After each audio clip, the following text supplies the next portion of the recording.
sa umagang lesson ay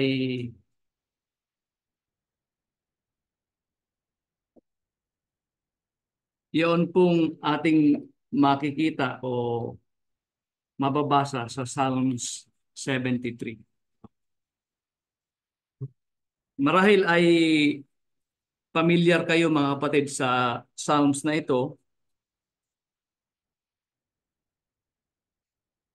or naituro na sa inyo ng mga nakaraan when I scout through my notes ay nakita ko po na ito po ay naituro ko na nung mga way back 2014 po yata yon. So it's been 10 years since that time. So kung meron po kayong mga Biblia ay samahan niyo po ako na buksan dito po sa ating teksto na Psalms 73. And I encourage everyone na although nandiyan naman po naka-flash sa ating screen yung ating mga talatang binabasa, I encourage everyone to please bring your Bible so that masundan po natin yung ating tinitingnan ng mga talata. Ayun po,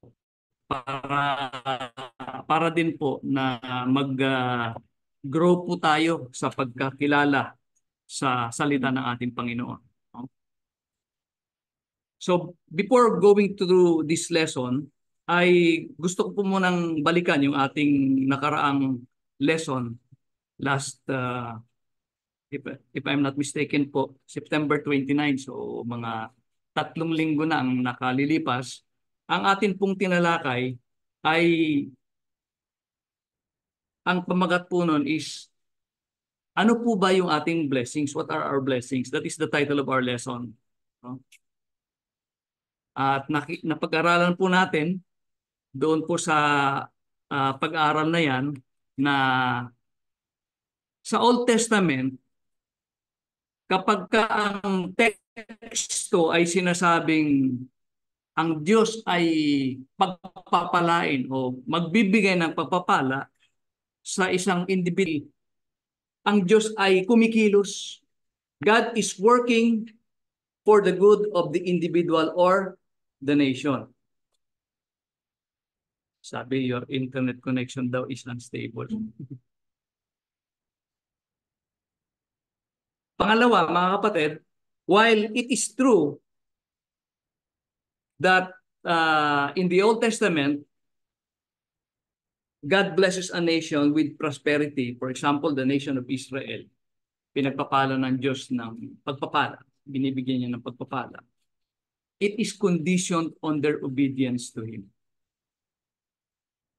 May mga binasa po tayong talata, primarily sa Deuteronomy chapter 4, na kapag ka ang Israel ay tumatalima, sumusunod sa utos ng Diyos, sila ay pinagpapala ng Diyos. Pero kapag ka hindi, alam naman po natin ang nangyari nung sila ay naging rebellious, dinalang bihag pa nga sila sa bansa ng Assyria at saka ng Babylon, no? And then we also learned that of the 64 times that the Hebrew word biraka, which is translated in the English word na blessing,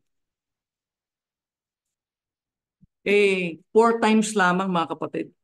4 times lamang na ito ay tumutukoy sa prosperity or material possession. And that prosperity, again, is conditioned on the obedience to the law of God. And all the rest of the occurrences, mantakin po ninyo, 60 out of the 64, that word, biraka, Hebrew word, which means blessings when translated in English, refers to the favor of God. God's protection, God's provision, or it also means good reputation and man's well-being. So dito po makikita natin na mas importante sa Diyos yung ang mabigyan niya ng ah, favor, protection, provision yung kanyang tao kaysa sa prosperity or material possession. Nabanggit ko lamang po dahil talamak po ngayon yung prosperity gospel na ang sinasabi nila, ang plano ng Diyos para sa iyong buhay ay ikaw ay umasenso, yumaman.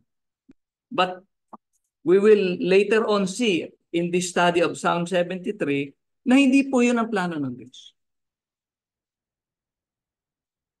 And then when we go to the New Testament, only 16 times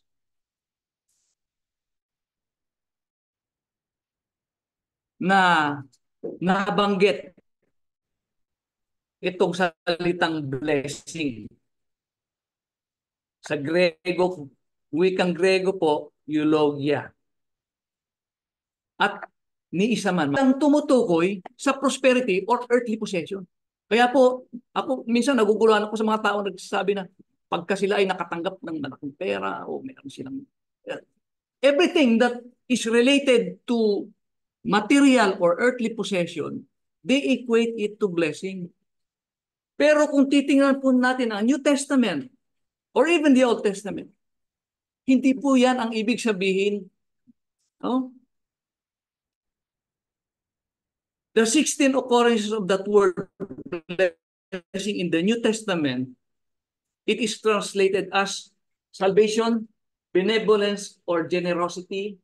It is also translated as praise of God, good deeds, or kind speech, and God's provision.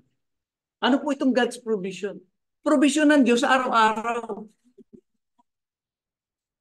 Yung pagkain, kinakain mo, yung lakas mo, yung buhay mo sa araw-araw. Kaya nga pagkagising natin, dapat magpasalamat tayo for the provision that God has given us. Yan po yung blessing ng Diyos sa atin araw-araw. Yung magising ka, the food that you eat, the water that you drink, the air that you breathe, that is God's provision. And if we look at the Bible from the perspective of the Bible, kapag ka ang tinutukoy o ang pinag-uusapan ay ang blessing, mga kapatid, ang emphasis ng Biblia is on man's spiritual well-being. More than his physical well-being. May nabanggit po na physical well-being ng tao. Pero ang emphasis talaga ng Biblia sa spiritual na well-being ng tao. Kaya nga po, in conclusion, sabi ko nga po nung nakaraan na natin pag-aaral, wala man tayo nitong mga earthly possession. Hindi man tayo mayaman. No? We may not even have good health. Sakitin ka man. Wala ka din nung isang pamilyang buo or pamilyang sama-sama kayong nagsasamba sa Diyos. Or you don't have a worry-free life. Puro ka problema. Pero mga kapatid, if you are in Christ, you are more than blessed. Because higit sa lahat, meron kang spiritual blessings. If you read Ephesians chapter 1 verse 3 hanggang, sabi ko nga po, the longest verse in the Bible, hanggang verse 14, all spiritual blessings. You have that. We have that in Christ. And so related po dito sa ating lesson na ito noong nakaraan is ito pong lesson natin sa Psalm 73. Kung kaya po ito yung naisip kong isunod sapagkat sabi ko nga po kanina, in the eyes of the world, ang blessing is they equate most of the time with material possession, earthly possession, o yung maalwan na buhay. No? Alam po ninyo, nung nung ah, way back in 1981, merong isang libro na lumabas. Ito po ang title, When Bad Things Happen to Good People. It is written by a Jewish rabbi with the name Harold Kushner. And this book seeks to answer the question, bakit? Kasi yan po yung perennial na katanungan.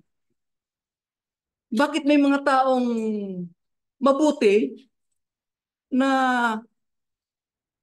ang daming kamalasan na nangyayari sa kanilang buhay? No? Why do bad things happen to good people?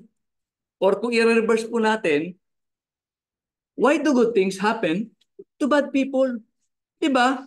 And that is the gist or the the the content of Psalms chapter 73 na ating pag-aaral. Bakit? Yun po ang katanungan. Yan po ang question na matagal nang ah, itinatanong, inuusisa ng mga tao. Maging sa Old Testament, ito nga po si Asaph na ating pag-aaralan, itong sumulat ng Psalms 73, this is the same question that he asked. No? Why does it seem that bad people or yung people na, wag na nating sabihing bad, yung mga taong hindi kumikilala sa Diyos, no? Hindi nagsisimba, no? Parang walang kinikilalang Diyos, di ba? Bakit kung titingnan mo, bakit sila pa yung umaasenso, sila nag-excel, sila yung walang problema. Tapos makakita ka, no? Huwag na tayong lumayo sa atin, sa kalipunan ng Church of Christ. Bakit may mga kapatid tayong sakitin? May mga kapatid tayong nagkakaroon ng sakit, ng cancer, kung ano-ano pang sakit. Di ba? Sometimes we think, nasaan ang hustisya, Panginoon? Ito po yung makikita natin na katanungan ni Asaph, no? Sa Psalms chapter 73. So, sabi ko nga po, if you have your Bibles with you, you can open with me. And kung wala po kayong dala, naka-flash po sa ating screen. No? Si Asa po, mga kapatid, for a quick description, siya po ay chief musician. Mababasa po natin yan sa Old Testament, marami pong verses na magsasabi. Especially in 1 Chronicles chapter 16 verse 5. Siya po yung chief musician sa tabernakulo ng Diyos. During that time, wala pa po yung physical temple na ginawa ni King Solomon. So sila po ay yung tinatawag po na tabernakulo. Meron po doon yung tent, yung tolda, tent of meeting. At dyan po sa tabernakulo na yan, maya-maya po, ipapakita ko yung picture. Meron po tayong picture dyan. Dyan po naglilingkod si Asaph. Siya po ay nanggaling sa lahi ni Levi, na lahi ng mga priest. And this tribe, they served in the temple. So ito po si Asaph. Ngayon, let us continue. In verse 1, ganito po ang sabi niya. Tunay na ang Diyos ay mabuti sa Israel, sa mga malilinis sa puso. Truly God is good to Israel, even to such as are of a clean heart.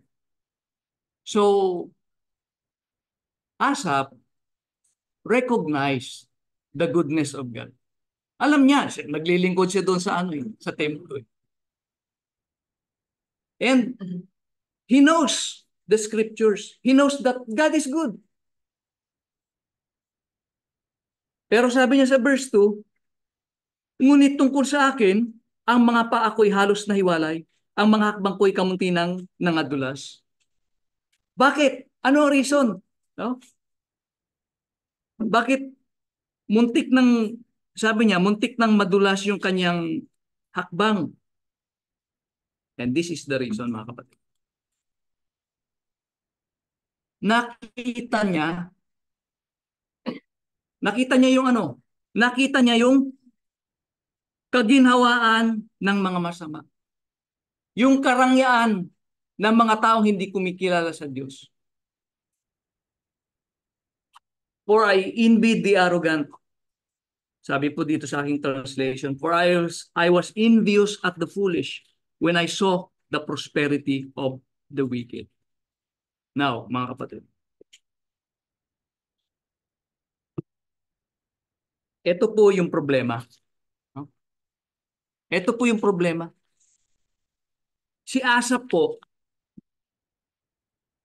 although he recognized the goodness of God,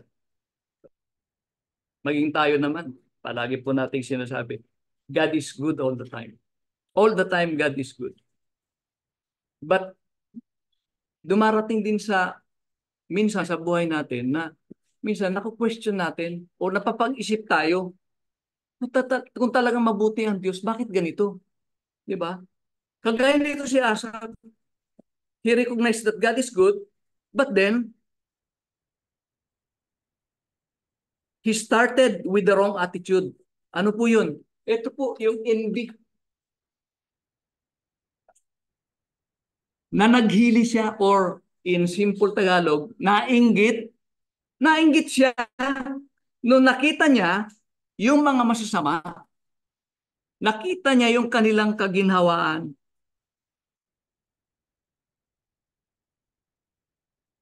So, he started with the wrong attitude.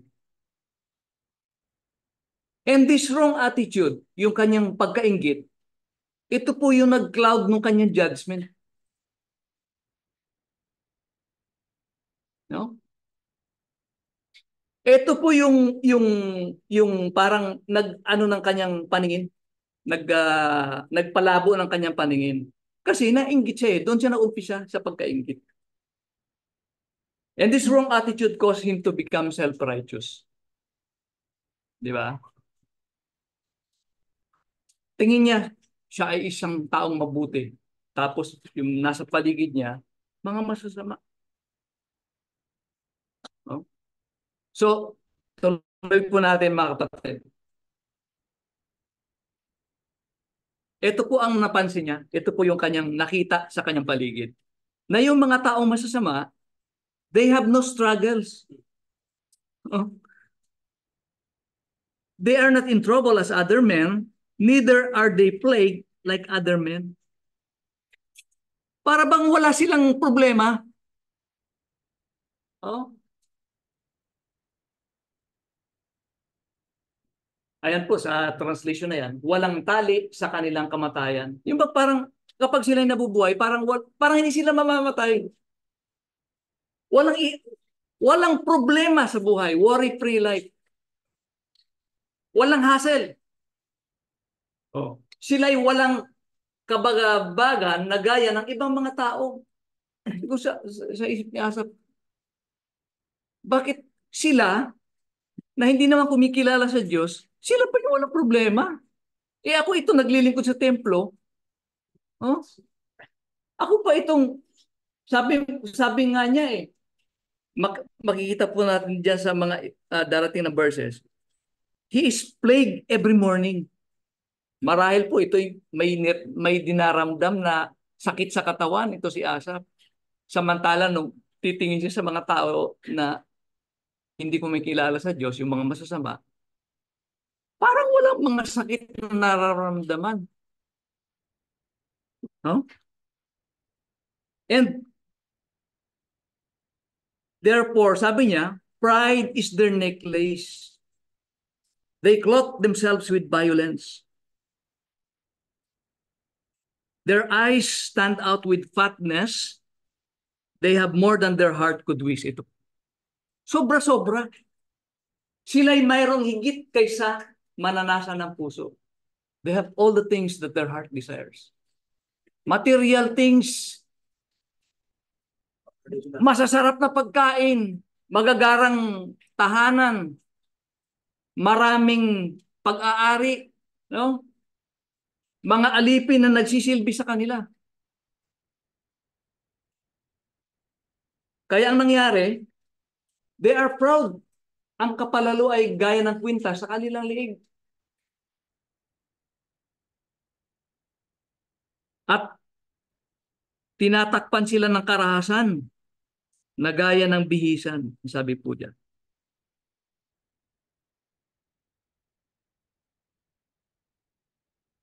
Verse 8, they are corrupt and speak wickedly concerning oppression. They speak loftily. Sila'y mga nunuya at sa kasamaan ay nanunungayaw ng pagbighati. Sila'y nangagsasalitang may kataasan. Oh. Di ba, gano'n naman po talaga kapag ka ang tao ay walang Diyos, walang kinikilalang Diyos. Ang tingin nila sa sarili nila masyadong mataas. Tingin nila sa sarili nila, siyempre yung religious nila, yung kanilang sarili. Tingin nila sa sarili nila. Sila yung authority, sila yung Diyos. Kaya, they set their mouths against the heavens, and their tongue walketh through the earth. Oh. Yung kanilang pananalita, ibig sabihin, ay para bang kung kung pakikinggan mo ay parang sila yung Diyos. Oh.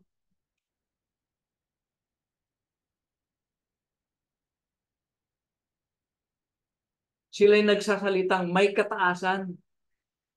Gano'n naman po talaga kapag ka ang tao bilib na bilib sa sarili, walang kinikilalang mas mataas pa kaysa sa kanila. Siyempre, ang pagsasalita po niyan talagang ah, mataas ang tingin nila sa kanilang sarili. Therefore, sabi po diyan sa verse 10, their people turn to them and drink up waters in abundance. Ito po yung mga associate nila. Pare-pareho lamang po sila na yung kanilang mga associate, yung mga taong kampe sa kanila, yung mga tauhan po nila. Ganon din ang pag-uugali.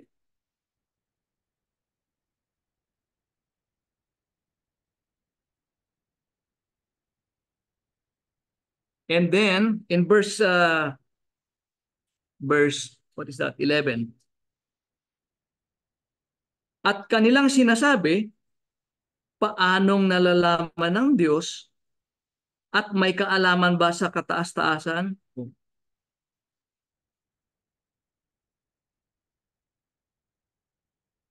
A man sometimes comes to a point na dahil sa kanyang kayamanan, nakakalimutan niya ang Diyos o wala na siyang kinikilala ng Diyos.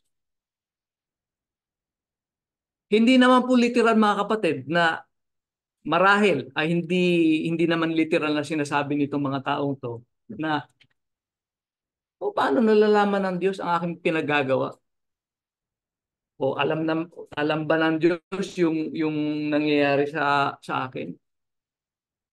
Marahil hindi niya literal na sinasabi niyan, pero yung kanyang kilos, the way he live his life, ganun po ang nangyayari. Marami pong taong ganyan. And we also should be careful. Baka tayo po, we are also falling into that trap, in that category. Na, oh, parang hindi naman, parang wala namang pakialam sa akin ng Diyos. Hindi naman nakikita ng Diyos yung pinagagawa ko. And that is the observation of Asaph, mga kapatid, na hindi po nalalayo sa nangyayari sa panahon natin ngayon, even in our time. That majority of the people even people we associate with sometimes. Ganun po yung kanilang pananaw. Asan ang Diyos? Di ba? Ganyan nga po yung mga, ang tawag nito, yung, ganyan po yung mga reasoning ng mga taong hindi naniniwala sa Diyos. Kasi sinasabi po nila, kung totoong may Diyos, bakit walang hustisya sa mundo? If there is really a God, why are there so many injustice in this world?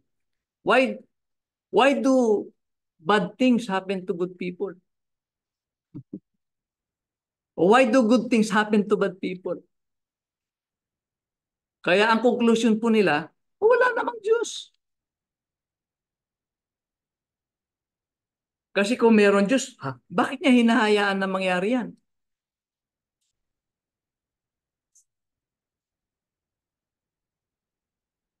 Bakit niya hinayaan na mamatay yung baby? Bakit niya hinayaan na madisgrasya si kapatid na ganito? Di ba? So yun po yung mga katanungan, yun po yung mga obserbasyon.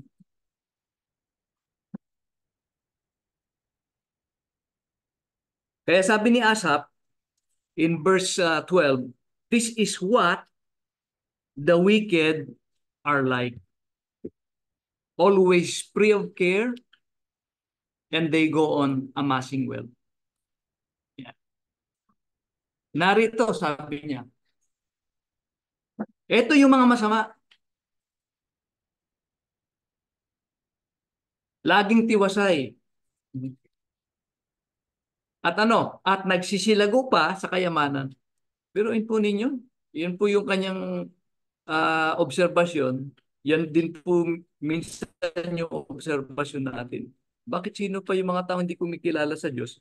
Bakit sila pa yung umaasenso? No?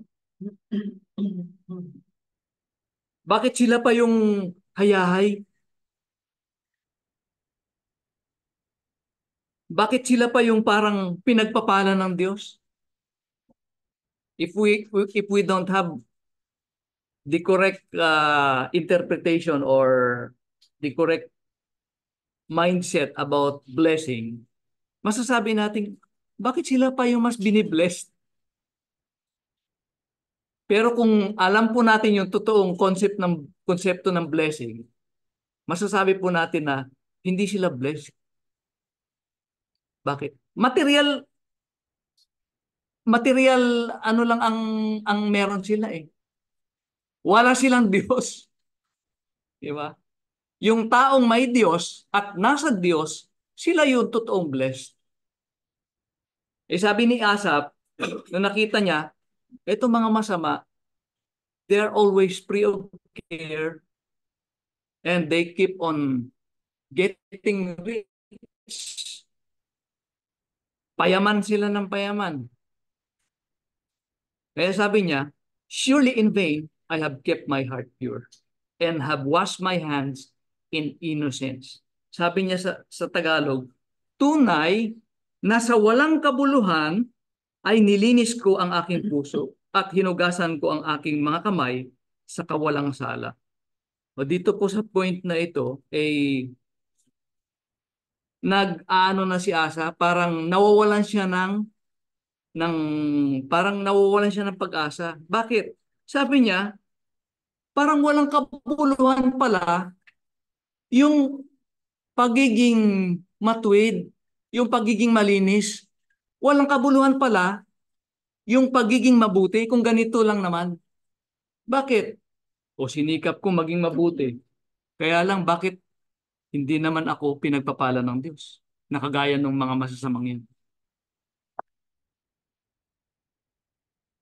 Sabi niya, surely in vain.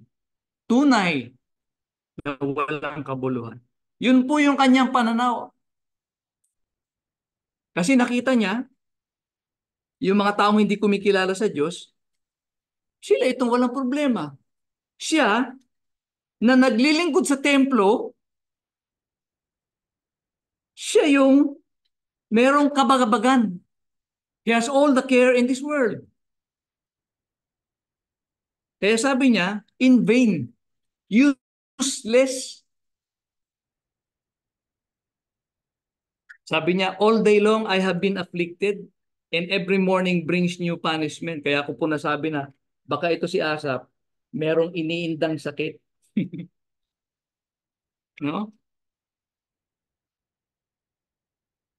Baka meron itong dinaramdam.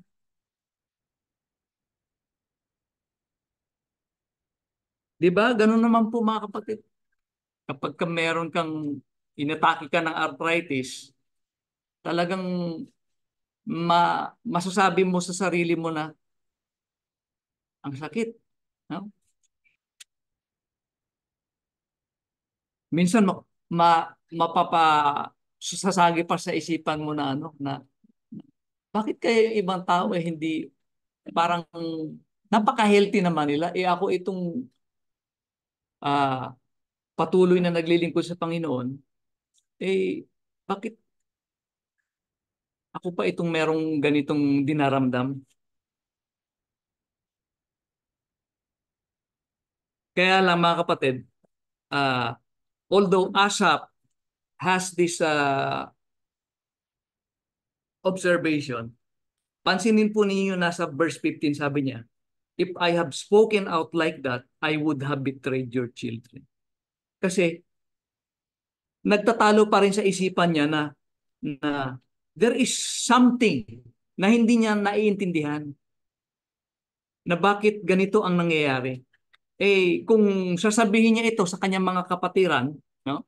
Sa kanyang mga kapwa Israel na naglilingkod sa Diyos, bakas maapektuhan yung kanilang relationship, pagkakilala sa Diyos. Sabi niya, when I tried to understand all this, it troubled me deeply. No? Nang aking isipin kung paanong aking malalaman ito, ay napakahirap sa ganang akin. Kaya po, may struggle kay Asaph. No? Gusto niyang intindihin, pero hindi niya maintindihan. Kaya siya ay, sabi niya, it troubled me deeply. Napakahirap sa ganang akin. Na bakit ganito? Kung sino pa yung mga masasama, hindi kumikilala sa Diyos, sila pa yung parang pinagpapala. But, tingnan po ninyo mga kapatid, yung next verse. This is the turning point. Verse 17. Kung meron po kayong mga Biblia dyan, bilugan po ninyo ito. Ito po yung turning point. Sabi niya, sabi po niya, until. Hindi niya maintindihan. No? Hindi niya maintindihan yung mga nakikita niya. Until I entered the sanctuary of God. Hanggang sa ako'y pumasok sa sanctuaryo ng Diyos. Ano po yung sanctuaryo ng Diyos na tinutukoy dito? Huh? The sanctuary of God or the presence of God. Ito po yung picture nung tabernacle at that time. No? Ito po yung tent of meeting. Dito po nagsusunog ng mga susunuging hayop. No? At ang nakakapasok lamang po dyan, yung mga naglilingkod, yung mga pare, the priest. Yung mga Israel, nandito lamang po sa labas yan. At alam po ninyo mga kapatid, yung tabernacle na yan, it symbolizes the presence of God. Sa paglalakbay po ng bansang Israel, kapag kung saan po nila inirect po yung tabernacle na yan, nandyan po ang presensya ng Diyos. Yan po ang palatandaan na ang presensya ng Diyos ay nasa kanila. Kaya sabi ni Asaph, balikan ko po yung hindi niya naiintindihan ang nangyayari sa kanyang kapaligiran Pero nung siya ay pumasok sa sanktuaryo ng Diyos, when I entered the presence of God, saka po niya naintindihan. Nagkaroon po siya ng bagong perspektibo. He came into the presence of God and he gained a new perspective.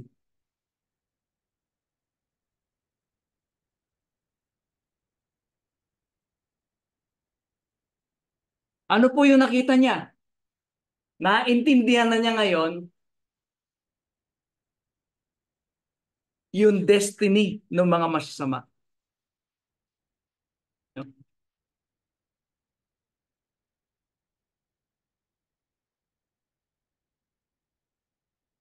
Sabi po niya doon sa verse 18, surely, ito po yung wakas o yung end result ng mga masasama. Surely, you place them on a slippery ground. You cast them down into destruction. Ayun. Hinahayaan lang pala ng Diyos yung mga masasama. Sige, magpakasaya kayo ngayon. Magpakasarap kayo. Magpakayaman kayo.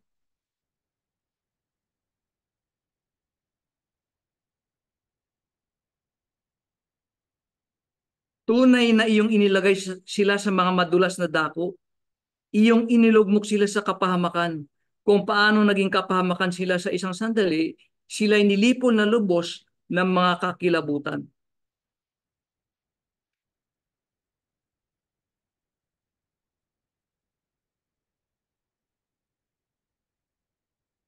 Ang panaginip sa pagkagising, as sa gayon, o Panginoon, pag gumising ka, iyong hamakin ang kanilang larawan. So parang ang mga taong ito, no, mga masasama, mga hindi kumikilala sa Diyos, ang buhay nila, it is just like a dream. Natatapos din yan, mga kapatid. It is just like a dream. Fantasy.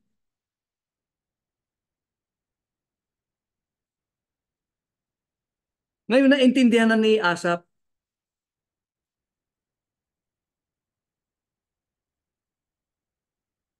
Sabi niya sa verse 21, when my heart was grieved and my spirit embittered, I was senseless and ignorant. I was a brute beast before you. Sabi niya, nung sabi ni Asaph, ang aking puso sa verse 21, sapagkat ang puso ko'y namanglaw at sa aking kalooban ay nasaktan ako. Sa gayo'y naging walang muwang ako at musmus, ako'y naging gaya ng hayop sa harap mo. Di ba nung umpisa, yung kanyang perspective, a worldly perspective, nainggit siya doon sa mga makamundo. Kaya ang sabi niya, nung time na yon, siya po ay parang hayop sa harap ng Panginoon. Siya ay naging walang muwang ako at musmus. Ako'y naging gaya ng hayop sa harap mo, sabi niya sa Panginoon. Sapagkat ang puso ko'y namanglaw at sa kalooban ko ay nasaktan ako. Bakit? Mali yung kanyang pagkaintindi. No? Nainggit siya eh. Nainggit siya doon sa kanyang kapaligiran. Pero ngayon, naintindihan na niya. Bakit? Nandoon na siya sa perspektibo ng Diyos. Nung siya ay pumasok sa sanktuaryo ng Diyos, in the presence of God. You know, it's very interesting na nung nandoon siya sa labas, kasama niya yung mga tao sa mundo, ang perspective niya, it's just like the perspective of the world around him. Pero nung pumasok siya doon sa sanktuaryo ng Diyos, doon po sa templo, nagbago yung kanyang perspective. And isn't it like that, mga kapatid? No? Kapag ka nandito tayo, pansinin po ninyo, kapag ka nandito tayo, ang ating focus nasa pagsamba. Ang focus natin sa Panginoon. Pero kapag ka lumabas na po tayo dito, ang kahalubilo po natin yung mga tao sa paligid, yung mga tao sa sanlibutan, sa ating trabaho, sa ating school. Ang perspective po natin nagbabago. Ang perspektibo natin, yung pananaw natin, nagiging katulad ng ating kapaligiran. Kaya po napakahalaga na yung isang Kristiyano, isang anak ng Diyos, ay palaging nandoon yung perspektibo mo sa perspektibo ng Diyos. Ano po ang dapat gawin? Kagaya po ng ginawa ni Asaph. Pumasok ka sa presensya ng Diyos. Pumasok ka sa sanktuaryo ng Diyos. Paano mo gagawin? Isang beses lang tayo nagsasamba sa loob ng isang linggo. Tapos hindi ka pa, ayaw mo pang magsimba. Oh. Yung pagbabasa po ng Biblia, mga kapatid, during the week, that is entering into the sanctuary of God. That is getting or entering into the presence of God. Kaya wag po nating kalilimutan na during the week, basahin po natin ang salita ng Diyos. Pakinggan po natin yung salita ng Diyos. Manalangin tayo so that we can have conversation with God. We enter into the sanctuary of God. We enter into that presence of God through prayers, through reading our Bible. And pag Sundays, through our assemblies. So yun po ang nangyari kay Asaph. Sabi po niya, you guide me with your counsel, and afterward you will take me into glory. Iyong papatnubayan ako ng iyong payo, at pagkatapos ay tatanggapin mo ako sa kaluwalhatian. You know, this is God's way, mga kapatid. Ito po ang paraan ng Diyos. We suffer now, but then glory afterwards in the afterlife. Kung hindi ka naman po durusa, nagsasuffer ngayon, well and good, praise God. Pero kung may iniinda kang sakit, kapatid, may problema ka, you are suffering in this life, magtiwala ka lang sa Panginoon. Kasi kapag ka ikaw ay namatay in the afterlife, you will share in His glory. Yan po ang kaparaanan ng Diyos. Hindi po siya ganun ka interested na ikaw ay kanyang papagyamanin dito sa buhay na ito, sapagkat temporary lamang po ang buhay dito eh. Ang interest ng Diyos, ang plano ng Diyos, ikaw ay mag-share sa kanyang glory in the life hereafter. Kaya yung suffering, gamitin mo yan para lalo kang mapalapit sa Diyos. Yan po ang way of God versus the way of the world. The way of the world is happy now, suffering later. Di ba? Pakasaya ka ngayon, hindi mo kinikilala ang Diyos. Pagkamatay mo, ang kaluluwa mo mapupunta sa impyerno. Suffering forever. That is the way of the world. And it's a sad reality na kadamihan hindi alam. Or maybe alam nila, pero pinagpapawalang bahala. No? So makikita po ninyo yung contrast. In God's perspective, God's way, we may suffer now, but if we remain faithful, we will share in God's glory. In the way of the world, sige, magpayaman ka. You do everything that you want. Pero pag namatay ka, saan ka pupulutin? sa walang hanggang pagdurusa. Okay? So, parang haba na yata ng ano ko. So, pagpapatuloy po, ito po ang sabi niya. Kasi nagkaroon na siya ng new perspective. The perspective of God.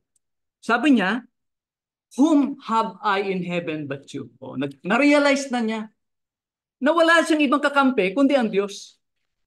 Whom have I in heaven but you? And there is nothing on earth that I desire besides you. Yun na, napalapit na siya sa Diyos. Nakita na niya na wala siyang ibang kakampi, wala siyang ibang kakapitan, kundi ang Diyos habang siya ay nandirito sa lupa.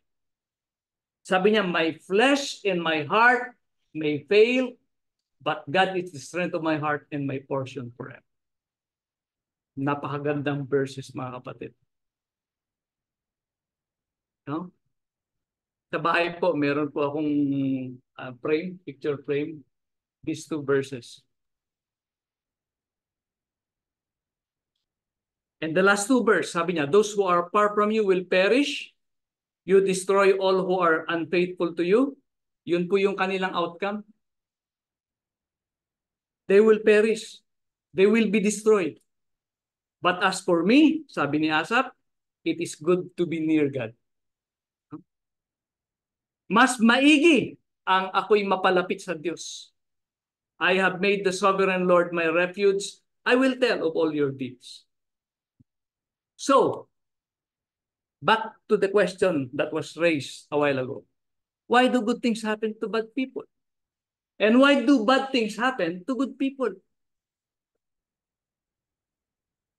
Ito po.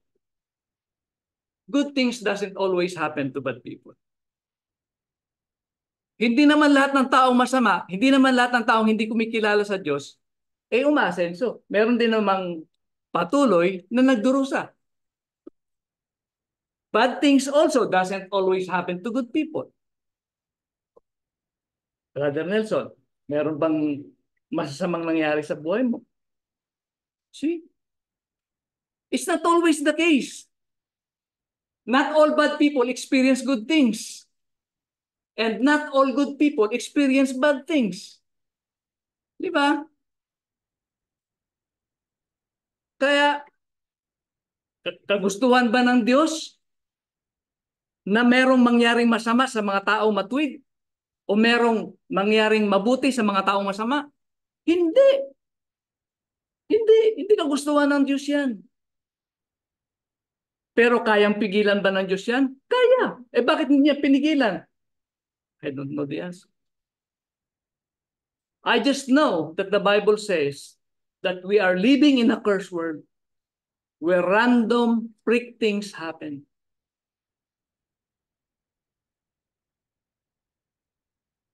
Ako, naipanganak sa isang mahirap na pamilya. Yun ang circumstance na napuntahan ko. Meron naman sa atin na ipinanganak sa isang pamilyang mayaman. Yun ang kanyang circumstances.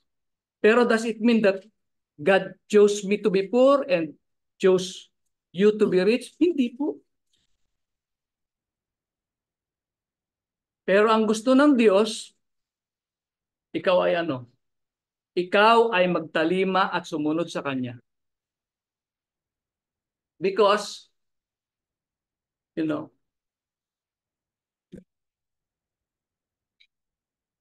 you